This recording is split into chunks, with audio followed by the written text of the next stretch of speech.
Hi అండి, అందరికీ నమస్తే. నేను నా రావణ్ పార్ట్ 9. డాడీ, నేను అమ్మ రేపు మూవీకి వెళ్తాం. నీకు ఓకే కదా అంది యుక్త. అమ్మా, అమ్మ ఏంటి యుక్త అన్నాడు దేవ్ అర్థం కానట్లు. అయ్యో డాడీ, అమ్మ అంటే నందు అక్క. ఇక నుండి నేను తనని అమ్మానే పిలుస్తాను. ముందు మేము మూవీకి వెళ్ళడానికి పర్మిషన్ ఇస్తున్నావా లేదా అంది యుక్త. మూవీ గురించి తర్వాత అలా ఎవరిని పడితే వాళ్ళని అమ్మా అని పిలవకూడదు, అర్థమైందా నీకు అన్నాడు దేవ్. ఎందుకు పిలవకూడదు? నందు అక్కని చూస్తే అమ్మలాగే ఉంటుంది, అందుకే అలా పిలుస్తానంది యుక్త. యుక్త, ఏంటి ఆ మొండితనం? చెప్పిన మాట వినాలి. అలా పిలవకూడదని చెప్పాక పిలవకంతే. నువ్వు ఇలానే మొండిగా చేస్తే తనని ఇంట్లో నుండి పంపించేస్తా అన్నాడు. అతను అంత కోపంగా మాట్లాడేసరికి యుక్త ఏడుపు మొహం పెట్టుకుని తల దించుకుని సైలెంట్గా ఉంది. తన మాటలకు యుక్త భయపడిందని అర్థమైన దేవ్ కొంచెం కూల్ అయ్యి యుక్తాను తన ఒడిలో కూర్చోబెట్టుకుని, యుక్త, నేను ఎందుకు చెప్తున్నాను వీని తల్లి, నువ్వు చిన్నపిల్లవు కదా, నీకేం తెలీదు. నందు నిన్ను చూసుకోవడానికి మాత్రమే ఇక్కడికి వచ్చింది. తను మనకి ఏమీ కాదు, కాకూడదు కూడా. మన దగ్గర పనిచేసే వాళ్లతో మనకి అటాచ్మెంట్ ఉండకూడదన్నాడు. యుక్త మాత్రం ఏం మాట్లాడకుండా అలానే సైలెంట్ గా కూర్చుంది. ఏంటి మా మాట్లాడావు? నువ్వు మూవీకి వెళ్ళాలనుకుంటున్నావు కదా, నేను తీసుకెళ్తా సరేనా అన్నాడు. నో, నేను అమ్మతోనే మూవీకి వెళ్తా అంది. నేను అలానే పిలుస్తాను, తను నాకు అమ్మ. నువ్వు అలా పిలవద్దంటే ఇప్పటి నుండి నేను ఏం తినను, ఇంకా నీతో కూడా మాట్లాడినంది. యుక్త అలా మాట్లాడేసరికి దేవ్ సైలెంట్ అయిపోయాడు. వద్దంటే మళ్ళీ అలానే పిలుస్తావు? అలా పిలవకూడదని చెప్పాను కదా అన్నాడు దేవ్. సరే నీ ఇష్టం, రేపు మూవీకి వెళ్తా అన్నావు కదా, వెళ్ళు. ఇక డాడీ మీద కోపం పోయినట్లేనా అన్నాడు. అతను ఆ మాట అనగానే యుక్త పకపకా నవ్వేస్తూ, అసలు నాకు మీ మీద కోపమే లేదు డాడీ, నువ్వు నా మాట వింటావని అలా మాట్లాడాను అని గబగబా అతని బడిలో నుండి దిగి వెళ్ళిపోయింది. అప్పటి వరకు అదంతా చూస్తున్న నందు, సరిపోయారు ఇద్దరికిద్దరు, బాబుకి తగ్గ కూతురు అనుకుంది. ఆ రోజు రాత్రి దేవ్ వచ్చేసరికి యుక్త నిద్రపోయింది. నందు యుక్త మీద ఒక చెయ్యి వేసి మరో చేత్తో ఫోన్ పట్టుకుని ఏవో సాంగ్స్ వింటుంది. అప్పుడే గదిలోకి వచ్చిన దేవ్ నందుని చూస్తూ, నీతో మాట్లాడాలి, బయటకు రా అన్నాడు మెల్లిగా. అనుకుంటూనే ఉన్నా వచ్చాక ఇలాంటి మీటింగ్ ఏదో పెడతాడని. ఏముంది, యుక్త అమ్మ అని పిలుస్తుంటే నువ్వెలా ఒప్పుకున్నావు? తనకి చెప్పాలన్న బుద్ధి లేదా అని ఎప్పట్లానే క్లాస్ తీసుకుంటాడనుకుని మెల్లగా మంచం మీద నుండి లేచి దేవ్ వెనకే వెళ్ళింది. దేవ్ టెర్రస్ పైకి వెళ్తుంటే ఈ చలిలో పైకి అవసరమా అనుకుంటూ అతను వెనకే అక్కడకు వెళ్ళాక దేవ్ తన రెండు చేతులు జేబులో పెట్టుకుని స్టిఫ్ గా నిలబడి సీరియస్ గా నందుని చూస్తూ, యుక్త, నీకు బాగా అలవాటైపోయింది అంటే అమ్మని పిలిచేంత కూడా అయినట్లుందన్నాడు. అవును అన్నట్లు తలూపింది నందు. నో, అలా జరగకూడడానికి వీల్లేదు. యుక్తకు అమ్మ అంటే నా సహస్ర మాత్రమే, నువ్వు తనతో అలా పిలిపించుకోవడానికి వీల్లేదు. కనీసం నీకు అర్హత కూడా లేదు. తనకు నువ్వే అలా పిలవద్దని నచ్చచెప్పు అన్నాడు. నాకు అర్హత లేదని మీకు తెలుసు, నాకు తెలుసు, కానీ ఆ పసి మనసుకు తెలియదు కదా సార్. ఇలా అంటున్నా అని కోప్పడకండి. ఒక తండ్రిగా మీ కూతురి అవసరాల కోసం, తను సౌకర్యంగా ఉండడం కోసం 10 మంది పని వాళ్ళని పెట్టడం కాదు సార్. తను ఏం కోరుకుంటుందో తెలుసుకోవాలి. తను తల్లి ప్రేమ కోసం ఎంత పరితపిస్తుందో మీకు తెలుసా? తను ఎంత కోరుకున్నా మీరు ఆ ప్రేమను తనకి ఇవ్వలేరు అని నాకు తెలుసు. మీరు ఇవ్వలేని ప్రేమను తనే వెతుక్కుంది నాలో. తన తల్లిని చూసింది, అందుకే నన్ను అమ్మ అని పిలిచింది. ఆ పసి మనసును గాయపరచడం ఇష్టం లేక నేను తనకు తల్లి ప్రేమను అందిస్తుంటే మీరెందుకు అర్హత గురించి మాట్లాడుతున్నారు? మీరు వద్దు అంటే నేను వెళ్ళిపోవడానికి సిద్ధంగా ఉన్నాను, కానీ మీరు యుక్తకు నచ్చ చెప్పగలరా అంది. ఆమె మాటలు విన్న దేవ్ ఆలోచనలో పడ్డాడు. ఇంకేమీ మాట్లాడకుండా అక్కడి నుండి వెళ్ళిపోయాడు. నందు వెళ్తున్నా అతను చూస్తూ, నేను అడిగిన దానికి సమాధానం చెప్పకుండా వెళ్తే నేనేమనుకోవాలనుకుని అక్కడ ఉన్న చైర్లో కూర్చుని, అయినా నేనేంటి రాక్షసుడితో అంత ధైర్యంగా మాట్లాడేశాను? నేనంత మాట్లాడినా నన్ను ఏమీ అనలేదంటే ఏ మూడ్లో ఉన్నాడో ఏంటో అనుకుని ఆకాశాన్ని చూస్తూ, అసలు నా లైఫ్ ఇలా ఉంటుందని నేను అసలు అనుకోలేదు. నేను ఇక్కడికి రావడం ఏంటి? పాపుతో ఈ అనుబంధం ఏంటి? పాపకు తల్లినవడం ఏంటి, ఈ రాక్షసుడితో ఈ తలనొప్పి ఏంటి అనుకుంది. అలా అదే ఆలోచిస్తూ కాసేపు అక్కడే కూర్చుని కిందకెళ్ళింది. ఆ ఆ తర్వాత రోజు సాయంత్రం నందు యుక్త ఇద్దరూ కలిసి మూవీకి వెళ్ళారు. వాళ్ళు వెళ్ళేసరికి థియేటర్ మొత్తం ఖాళీగా ఉంది. ఇదేంటి జనం ఎవరు లేరు, ఈ మూవీ హిట్ అయిందని విన్నానే అని అనుకుంటూ ఉండగా ఒక వ్యక్తి అక్కడికి వచ్చి, మేడం మీకోసమే వెయిట్ చేస్తున్నాము, రండి స్టోర్ స్టార్ట్ చేద్దాం. ఇతనేంటి నన్ను మేడం అంటున్నారు, నేను ఇతనికి ఎలా తెలుసు అని మనసులో అనుకుని, మీరెవరు, నేను మీకు ఎలా తెలుసు అంది. నేను ఈ థియేటర్కి మేనేజర్ని మ్యామ్, మీరు పాపతో వస్తారని సార్ నిన్ననే కాల్ చేసి చెప్పారన్నాడు ఆ వ్యక్తి వినయంగా. అవునా, థియేటర్ ఏంటి ఖాళీగా ఉంది, movie blockbuster ma'am. Dev sir morning show నుండి నైట్ షో వరకు థియేటర్ మొత్తాన్ని బుక్ చేశారని అన్నాడు మేనేజర్. అబ్బో, కూతురు సినిమాకి వస్తా అంటే ఏకంగా థియేటర్ బుక్ చేశాడా, అది కూడా రోజు మొత్తం. ట్రైన్లో వెళ్తా అంటే అత్తారింటికి దారేది మూవీలో పవన్ కళ్యాణ్లా స్టేషన్ మొత్తం ఖాళీ చేయిస్తాడేమో అనుకుని ఆ మేనేజర్ వెనుకే యుక్తాన్ని తీసుకుని వెళ్ళింది. హాల్ మధ్యలో స్పెషల్ అరేంజ్ చేసిన సోఫాలో కూర్చున్నారు ఇద్దరు. కాసేపటికి మూవీ స్టార్ట్ చేశారు. యుక్త మూవీ బాగా ఎంజాయ్ చేస్తూ ఉంది.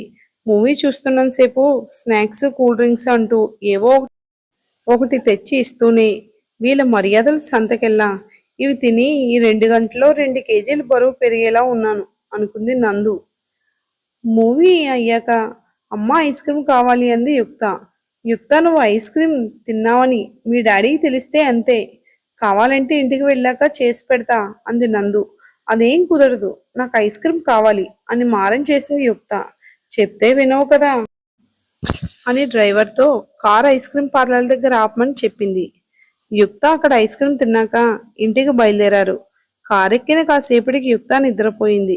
యుక్తాను పడుకోబెట్టుకుని తల నిమురుతూ బయటకు చూస్తూ కూర్చుంది నందు.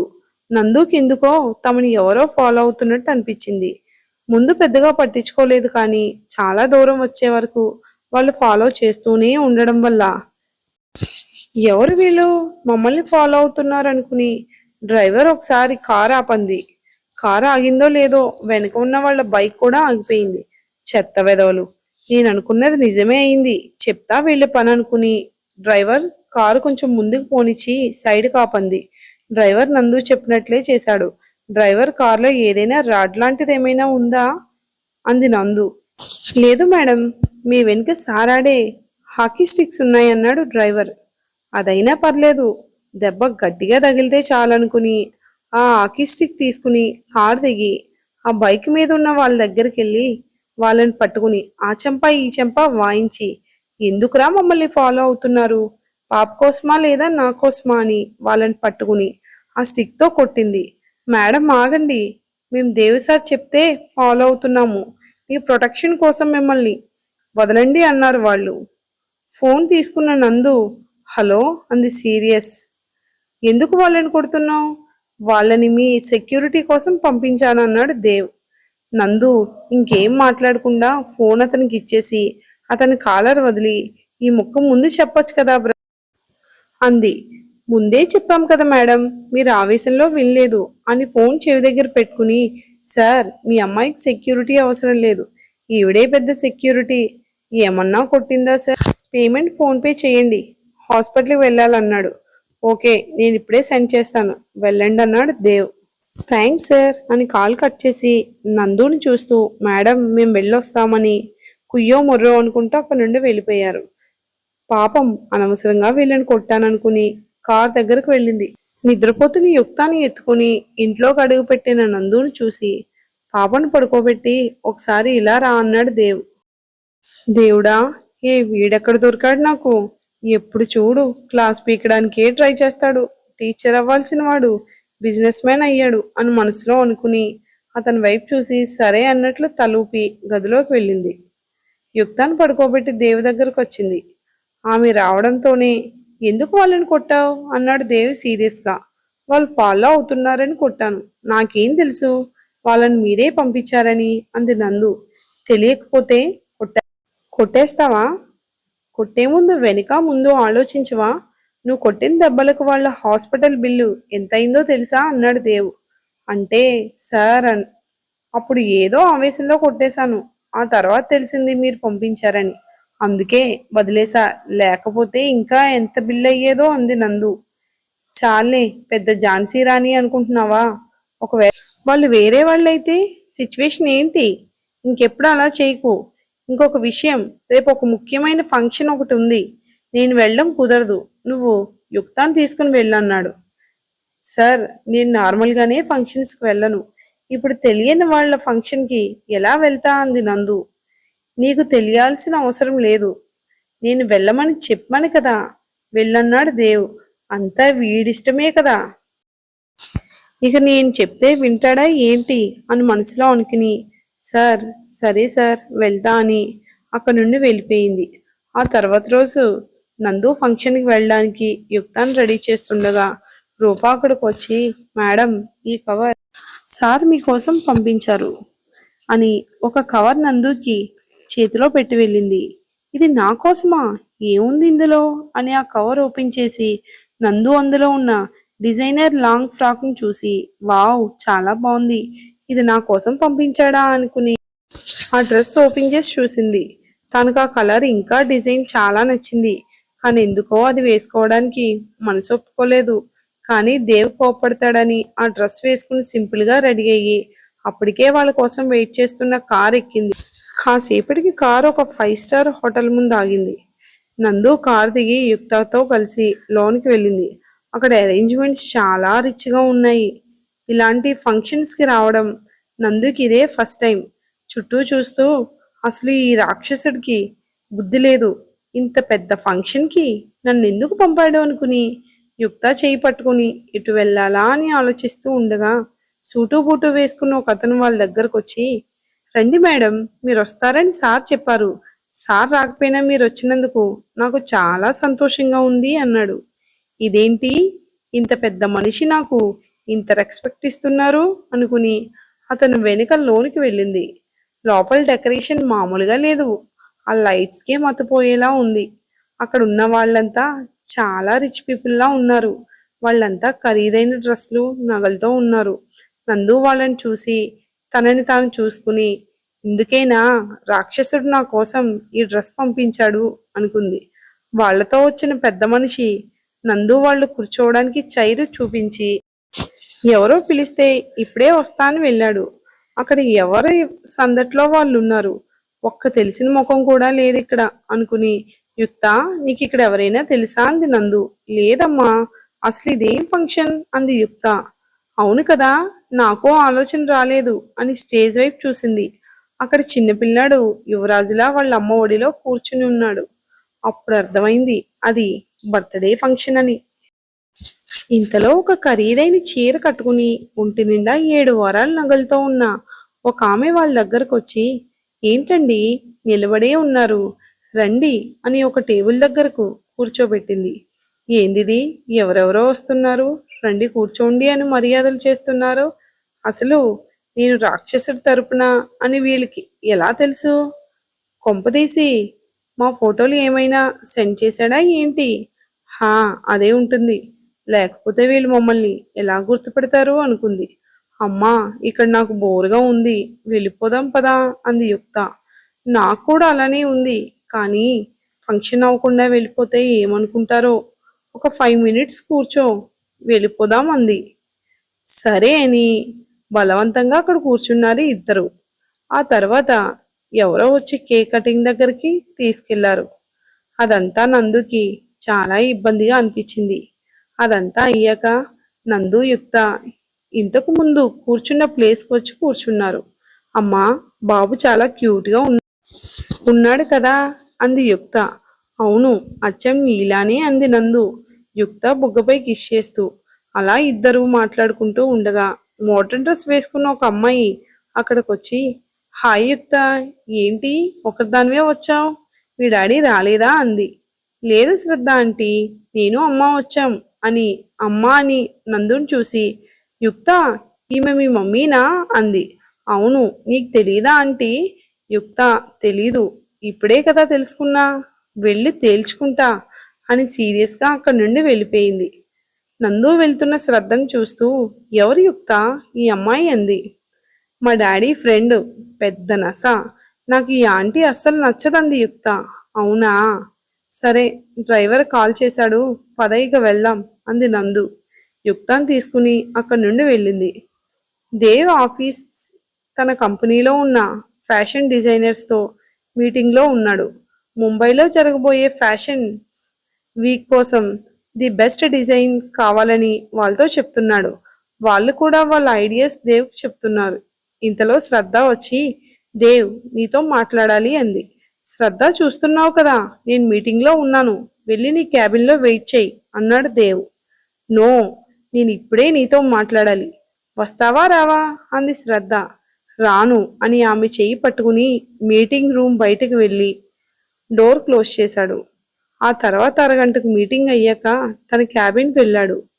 అతను వెళ్ళేసరికి శ్రద్ధ కోపంగా చూస్తూ, దేవ్, నువ్వు ఈ మధ్య నా దగ్గర చాలా దాస్తున్నావు. ఏయ్, నువ్వేం చెప్పాలనుకుంటున్నావో డైరెక్ట్గా చెప్పు. డొంక తిరుగుడుగా చెప్పినా నా టైం వేస్ట్ చేయకన్నాడు దేవ్. నేను చెప్పేది నీ వైఫ్ గురించి. ఈరోజు ఫంక్షన్కి వచ్చింది కదా, నువ్వు పరిచయం చేయకపోయినా యుక్త పరిచయం చేసిందిలే. అసలు తనని ఎప్పుడు పెళ్లి చేసుకున్నావు అంది శ్రద్ధ. నీకేమైనా పిచ్చా? నేను పెళ్లి చేసుకోవడం ఏంటి? తన యుక్తకి కేర్ టేకర్ అన్నాడు దేవ్. దేవ్, ఇంకా దాచాలని చూడకు. కేర్ టేకర్ అయితే యుక్త అమ్మాని ఎందుకంటుంది? అది యుక్తనే వెళ్ళి అడుగు. అయినా ఇప్పుడు ఈ టాపిక్ మాట్లాడడానికి వచ్చావా అన్నాడు. అవును, నువ్వు పెళ్లి చేసుకుంటే నన్నే చేసుకోవాలి, ఎందుకంటే నేను లవ్ చేస్తున్నా కాబట్టి అంది శ్రద్ధ. నీకెన్నిసార్లు చెప్పాలి, నువ్వు నాకు జస్ట్ ఫ్రెండ్ మాత్రమే అని. నేను ప్రేమించేది నా భార్య సహస్రాన్ని మాత్రమే. తను నాతో ఉన్నా లేకపోయినా నా మనసులో తనకి తప్ప ఇంకెవరికి స్థానం ఉండదు. ఇంకోసారి ప్రేమ పెళ్లి అంటే ఫ్రెండ్ అని కూడా చూడను అన్నాడు దేవ్. ఇదే మాట మన కాలేజ్ డేస్ నుండి వింటున్నా. ఇప్పుడు కూడా నీ మనసు మారదా? అది ఏం మారదు. అందరిలా మారేది కాదు నా మనసు. నువ్విక వెళ్ళు, నువ్విక వెళ్ళు. ఇంకెప్పుడు ఇలాంటి పిచ్చి పిచ్చి ప్రశ్నలతో నా దగ్గరకు రాకన్నాడు దేవ్. శ్రద్ధ అతనికి సమాధానం చెప్పకుండా అక్కడి నుండి వెళ్ళిపోయింది. దేవ్ కాసేపు అక్కడే ఉండి వర్క్ ఫినిష్ అయ్యాక ఇంటికి వెళ్ళిపోయాడు. అతను వెళ్ళేసరికి నందు, యుక్త నిద్రపోయారు. గది బయట నుండే యుక్తాన్ని చూసి తన గదికి వెళ్ళిపోయాడు దేవ్. వారం రోజుల తర్వాత ఒక ఆదివారం, ఆ రోజు సండే అవడం వల్ల దేవ్ ఇంటి దగ్గరే ఉన్నాడు. దేవ్ హాల్లో కూర్చుని ట్యాబ్లో ఏదో చూస్తున్నాడు. నందు, యుక్త అతని కొంచెం దూరంలో కూర్చుని ఆడుకుంటున్నారు. దేవ్ యుక్తతో ఆడుకుంటున్న నందుని పిలిచి, శాలరీ వచ్చిందా అన్నాడు. మరి ఇంటికి వెళ్తా అని అడగలేదు ఏంటి అన్నాడు దేవ్. నేను అడిగినా మీరు పంపరు కదా, అందుకే అడగలేదంది నందు. ఈ కౌంటర్స్కి ఏమీ తక్కువ లేదు. రేపు యుక్త స్కూల్కి వెళ్ళాక వెళ్ళిరా అన్నాడు దేవ్. నేను వింటుంది నిజమేనా? ఈ రాక్షసుడు తనంతట తాను పిలిచి మళ్ళీ ఇంటికి వెళ్ళంటున్నాడా? నో, ఇది నిజం కాదు, నిజంగా కలే అనుకుంది నందు. ఓయ్, ఏంటలా చూస్తున్నావు? నువ్వు విన్నది నిజమే. యుక్త నీ కోసం చూస్తుంది, వెళ్ళిక అన్నాడు. నందు అతనికి థ్యాంక్స్ చెప్పి యుక్త దగ్గరికి వెళ్ళింది. ఇంతలో దేవ్కు ఫోన్ వచ్చింది. దేవ్ కాల్ లిఫ్ట్ చేసి, సుందర్ ఫ్యాషన్ వీక్ కోసం అంతా రెడీనా అన్నాడు. అంతా ఓకే, కానీ సార్ మోడల్కి యాక్సిడెంట్ అయింది, 1 మంత్ రెస్ట్ అట సార్ అన్నాడు సుందర్. తను రాకపోతే ఏమైంది, వేరే మోడల్ డేట్స్ తీసుకోండి అన్నాడు దేవ్. సార్, నేను ఆల్రెడీ ట్రై చేశా, మోడల్స్ అందరూ బిజీగా ఉన్నారు, ఏం చెయ్యాలో అర్థం కాక మీకు కాల్ చేశా అన్నాడు సుందర్. నో సుందర్, ఈ ఫ్యాషన్ వీక్లో మనం కంపల్సరీ పార్టిసిపేట్ చేయాలి. ఏదో ఒకటి చెయ్యి, మనకు మోడల్ కావాలంటూ నందుని చూసి ఒక్క క్షణం ఆమెను పరిశీలనగా చూసి, సుందర్, మనకు మోడల్ దొరికింది, నువ్వు మిగిలిన ఏర్పాట్లు చూడు అన్నాడు. అసలు నందు మోడల్గా ఒప్పుకుంటుందా? దేవ్కి నందుకి మధ్య రిలేషన్ ఎలా స్టార్ట్ అవుతుంది అనేది మనం నెక్స్ట్ ఎపిసోడ్లో చూద్దామండి. వీడియో నచ్చినట్లయితే లైక్ చేసి సబ్స్క్రైబ్ చేయండి. డైలీ మన ఎపిసోడ్స్ని ఆదరిస్తారని కోరుకుంటున్నాను. Thanks for watching.